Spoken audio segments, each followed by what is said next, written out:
పురాయ ఏతత్ సకలం బభూవ ఏనాపి తద్యత్ర చ లీనమేతత్ ఆస్తాం యదోనుగ్రహ నిగ్రహౌ చ తం శ్రీనివాసం శరణం ప్రపద్యే.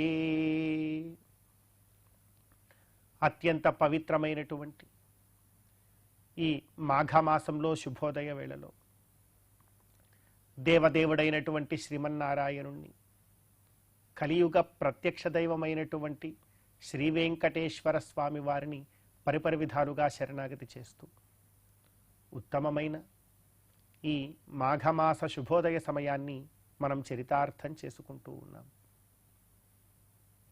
ఈ మాఘమాసంలో మనందరి యొక్క ప్రధానమైనటువంటి కర్తవ్యం గోవిందుడి యొక్క ఆరాధన. గోవిందుణ్ణి, శ్రీమన్నారాయణుణ్ణి భక్తి ప్రపత్తులతో జ్ఞానపూర్వకంగా ఎప్పుడైతే మనం కైంకర్యం చేస్తామో అంత గొప్పదైనటువంటి ఫలాన్ని మనందరం కూడా పొందవచ్చు.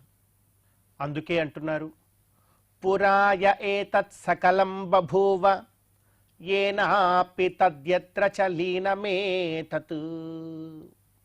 పురా సకల వేద ఇతిహాస పురాణముల యందు గడచిన కాలమంతా కూడా తరచి తరచి మనం చూస్తే ఏతత్ సకలం బభూవ, శ్రీమన్నారాయణుడు యొక్క దివ్య తత్వం ఏదైతే ఉన్నదో ఆ దివ్యతత్వమే సకల విశ్వమంతా కూడా అయి ఉన్నది, సర్వం అదే అయి ఉన్నది. పురాయ ఏతత్ సకలం బభూవ, సకలం అదే అయి ఉన్నది అంటే ఏమిటి అర్థము? తిరుమల గిరులలో ఆనందనిలయంలో కటివరద హస్తాలతో మనం దర్శించుకుంటున్నటువంటి శ్రీమన్నారాయణుడే నువ్వు ఎప్పుడు ఎక్కడ ఏ చోటకి వెళ్ళినా, నువ్వు దేన్ని చూస్తూ ఉన్నా కూడా చూసే నీవు, చూడబడే వస్తువు అన్నీ కూడా ఆయనే. ఆయన తప్ప మరొకటి ఏదీ కూడా లేదు. నాణ్యదస్తి కించిత్, ఆయన కన్నా వేరొకటి ఏదీ కూడా లేదు అంటున్నారు.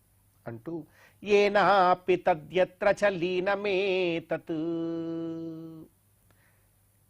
తద్యత్ర చ లీనమేతత్ అంటే నీ కంటికి కనపడుతున్నటువంటి ప్రతి ఒక్క వస్తువులోనూ అంతర్లీనంగా ఉన్నటువంటి ఆయన కూడా ఆయనే. దీనికి శృతి ప్రమాణం కూడా ఉన్నది. తత్ సృష్ట్వా తదేవాను ప్రావిశత్ తదను ప్రవిశ్య అని. మొత్తమంతా కూడా భగవంతుడే సృష్టి చేస్తాడు. తత్ సృష్ట్వా అనుప్రావిశత్, ఆయనే లోపల దూరి మరీ ఉంటాడు. దీన్ని అంతర్యమనము అని పిలుస్తారు. తత్ సృష్ట్వా తదేవాను ప్రావిశతు తదను ప్రవిశ్య అని చక్కగా చెప్తూ ఆస్తాం యతోనుగ్రహ నిగ్రహౌ చ. ఈ లోకంలో ఉన్న ప్రతి ఒక్కరి యొక్క జీవన విధానం కూడా ఆ గోవిందుడి యొక్క అనుగ్రహము వల్ల, నిగ్రహము వల్ల మాత్రమే ఉన్నాయి తప్ప గోవిందుడి యొక్క అనుగ్రహం కాకుండా వేరొక ఏ గొప్పదైనటువంటి శక్తి చేత కూడా ఈ లోకంలో ఏదీ లేదు. అతను అటువంటి శక్తి కూడా లేదు చెప్తూ తం శ్రీనివాసం శరణం ప్రపద్యే.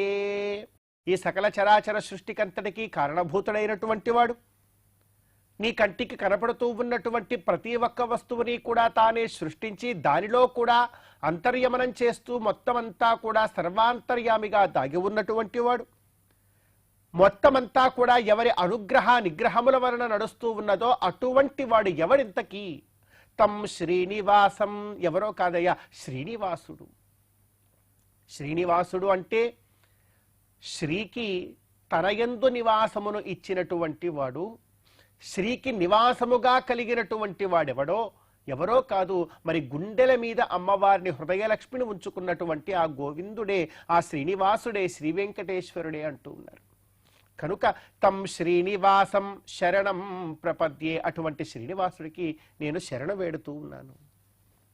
ఇటువంటి శరణాగతిని ఈ మాఘమాసంలో జ్ఞానపూర్వకంగా గురువుల యొక్క అనుగ్రహము చేత వారి నుండి ఉపదేశాన్ని పొంది మనందరం కూడా ఇంత చక్కనైనటువంటి జ్ఞానంతో గోవిందుణ్ణి అర్చించాలి. ఇట్లాగా గోవిందుణ్ణి అర్చించడమే మనందరి యొక్క ప్రధానమైనటువంటి కర్తవ్యం. కనుక ఈ కర్తవ్యాన్ని మనందరం కూడా పాలిస్తూ ఈ మాఘమాస శుభోదయ సమయాన్ని మనం చరితార్థం చేసుకుందాం.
నా